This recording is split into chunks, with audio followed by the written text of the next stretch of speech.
नमस्कार। आप सभी को शक्ति के 48 नियम ऑडियो बुक में स्वागत है। किताब लिखी गई है रॉबर्ट ग्रीन के द्वारा। चलिए देखते हैं नियम 22। समर्पण की चाल का प्रयोग करें, कमजोरी को शक्ति में बदले। विचार: जब आप कमज़ोर हो तो सम्मान के लिए कभी न लड़ें, इसके बजाय समर्पण करने का विकल्प चुनें। समर्पण से आपको दोबारा उठकर खड़े होने का समय मिल जाता है। इससे आपको अपने विजेता शत्रु को सताने और परेशान करने का समय भी मिल जाता है। इससे आपको उसकी शक्ति को घटने का इंतज़ार करने का समय मिल जाता है।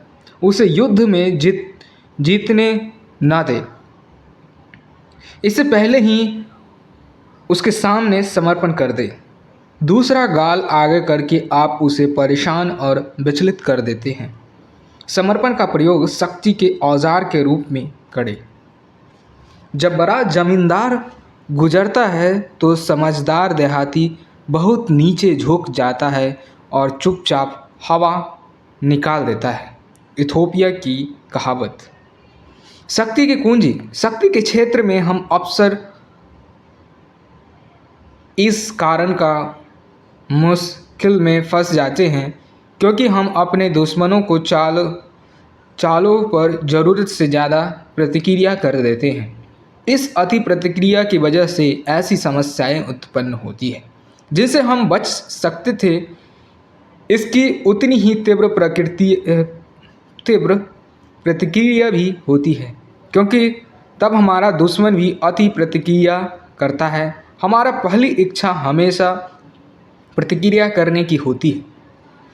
जब हम पर आक्रमण होता है तो हमारे मन में भी पलटकर आक्रमण करने की इच्छा होती है, लेकिन अगली बार जब कोई आपको धकाए और आप प्रतिक्रिया करने लगे तो इसे आजमा कर देखें। विरोध न करें या पलटवार हमला न करें, बल्कि समर्पण कर दे। दूसरा गाल भी आगे कर दे, झुक जाए। आप पाएंगी इससे अक्सर आपके शत्रु का व्यवहार अनिश्चित हो जाता है। वो उम्मीद करते थे कि आप पलटकर वार करेंगे, शक्ति से प्रतिक्रिया करेंगे, लेकिन आपके विरोध न करने से वे विचलित हो जाएंगे और उनकी आशाओं पर पानी फेर जाएगी। समर्पण करने पर आप दरअसल स्थिति को नियंत्रित कर रहे हैं क्योंकि आपका समर्पण एक बड़ी योजना का हिस्सा है। आप उन्हें यह विश्वास दिलाना चाहते हैं कि उन्होंने आपको हरा दिया है। समर्पण के तरकीब का सार यह है: अंदर से आप दृढ़ रहे, लेकिन बाहर से आप झुक जाते हैं। गुस्सा होने के कारण नहीं, मिलने के कारण आपके विरोधी अक्सर बौखला जाते हैं और इस बात की संभावना नहीं है कि वे इसके बाद आप पर कोई आक्रमण करेंगे। इस तरह से आपको इतना समय और जगह मिल जाती है कि जिसमें आप उन्हें नीचे गिराने की योजना बना सकते हैं। बुद्धिमान व्यक्ति जब क्रूर और आक्रमण व्यक्ति के खिलाफ लड़ता है तो समर्पण की तकनीक ही सर्वश्रेष्ठ हथियार है। जब लंदन में फ्रांस विरोधी भावना चरम सीमा पर थी तब वोल्टेयर वहां निर्वासित जीवन गुजार रहे थे। एक दिन सड़क पर उन्हें गुस्सैल भीड़ ने घेर लिया। लोग चिल्लाने लगे, इस फ्रांसीसी को फांसी पर लटका दो, फांसी पर लटका दो। वोल्टेयर ने शांति से भीड़ की संबोधित करते हुए कहा, इंग्लैंड के वासियों, आप मुझे इसलिए मारना चाहते हैं क्योंकि मैं फ्रांसीसी हूँ? क्या मेरे लिए यही सज़ा है? काफ़ी नहीं है कि मैं इंग्लैंड के बजाय फ्रांस में पैदा हुआ हूँ? भीड़ ने उनके शब्दों पर तालियां बजाई और उन्हें सुरक्षित उनके घर तक पहुंचाया। The little brown book of anecdotes 1985। संपादक क्यूलफुटन फैडीमैन। कई मामलों में लड़ने के बजाय समर्पण करना बेहतर होता है। अधिक शक्तिशाली विरोधी के सामने जब आपकी हार तय हो तो अक्सर भागने के बजाय समर्पण करना ज़्यादा अच्छा होता है। भागने से आप कुछ समय के लिए तो बच सकते हैं, लेकिन आपका विरोधी अंततः आपको पकड़ ही लेगा। इसके बजाय अगर आप समर्पण कर देते हैं तो आपको अपने दुश्मन के आसपास रहने का मौका मिलेगा और आप मौका मिलते ही उस पर अपने जहरीले दांत गड़ा सकते हैं।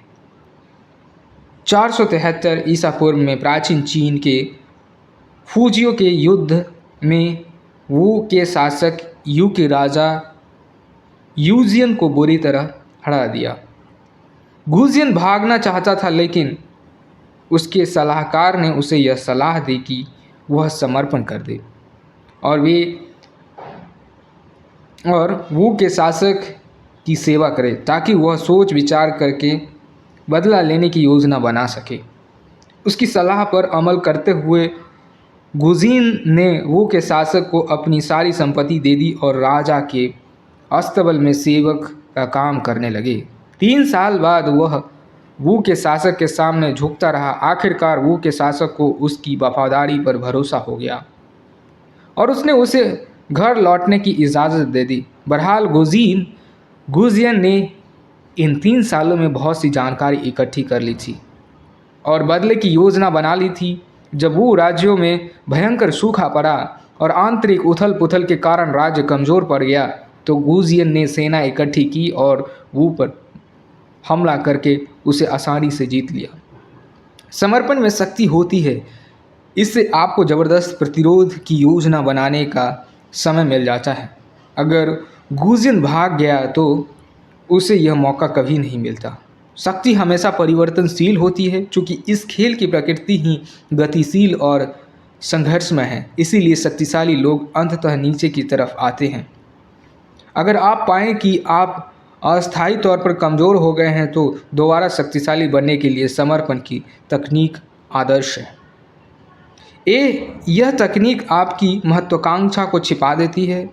यह आपको धैर्य और आत्मनियंत्रण भी सिखाती है, जो खेल के प्रमुख गुण हैं। इसके अलावा इसके कारण आप अपने विरोधी के अकस्मात पतन का फ़ायदा उठाने की सर्वश्रेष्ठ स्थिति में रहते हैं।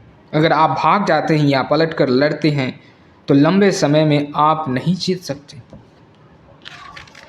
अगर आप समर्पण कर देते हैं तो लगभग हमेशा जीत आपकी ही होती है। तस्वीर ब्लूत का पेड़। ब्लूत का जो पेड़ तेज़ हवाओं से लड़ता है, उसकी शाखाएं एक एक करके टूट जाती है। जब इसकी रक्षा के लिए कुछ नहीं बचता तो इसका तना भी टूट जाता है। दूसरी ओर ब्लूत को जो पेड़ झुक जाता है वह ज़्यादा समय तक जिंदा रहता है। उसका तना ज़्यादा चौड़ा होता है, उसकी जड़ें ज़्यादा गहरी होती है और वह ज़्यादा शक्तिशाली होती है। विशेषज्ञ के राय, तुमने यह कहावत सुनी होगी,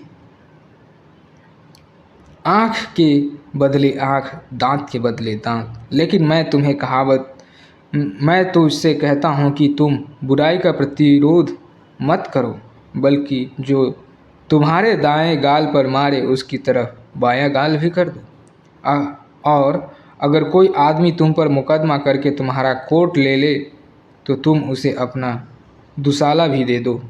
और अगर कोई तुम्हें 1 मील चलने के लिए मजबूर करे तो तुम 2 मील तक चलो। ईसा मसीह, मैथ्यू 5 से 41 ईसा पूर्व। आज यही नियम 22 समाप्त हुआ। आप ऐसे ही नियम को जीवन से जोड़े और शक्तिशाली बने। लाइक तो ज़रूर करें, इसलिए कि ज़्यादा लोगों भी जान सकें और नए नियम के बारे में जानना चाहते हैं तो चैनल को सब्सक्राइब करें। मिलते हैं फिर नए नियम के साथ।